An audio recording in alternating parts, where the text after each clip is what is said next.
Bihira lang magiging kampante ng ganito itong Warriors coach veteran. Na kung saan sinabi po niya sa kanyang latest interview na kumbaga makakaakyat pa nga daw sila sa number 5 seed sa West.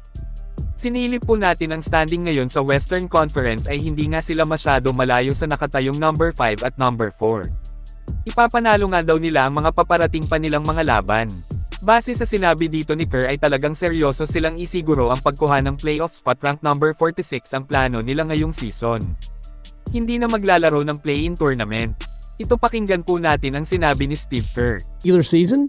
I think we can move up further now. I mean, given what's transpired the last couple of weeks, we've made a pretty quick rise up the standings. We're only a few games behind Houston. We have the tiebreaker over them. I think we play them one more time. I don't think that spot is out of the question. I think you start looking too far ahead, and you get out of sorts. And so the only thing we're focused on is just winning the next game. Noong nakaraang araw lang po ay gumawa ng bagong magandang aksyon ang Golden State Warriors.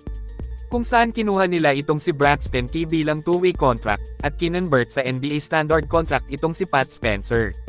Agad na naglaro si Braxton Key sa Santa Cruz G League at pakitang gilas agad ang 6'8" forward. Na nagtala ng double-double 30 puntos, 13 rebounds, 1 assist, 3 steals at 1 block on shooting 10 out of 16 sa field. Gaya ng sinabi na natin tungkol dito kay Key na talagang mahusay din maglaro siya.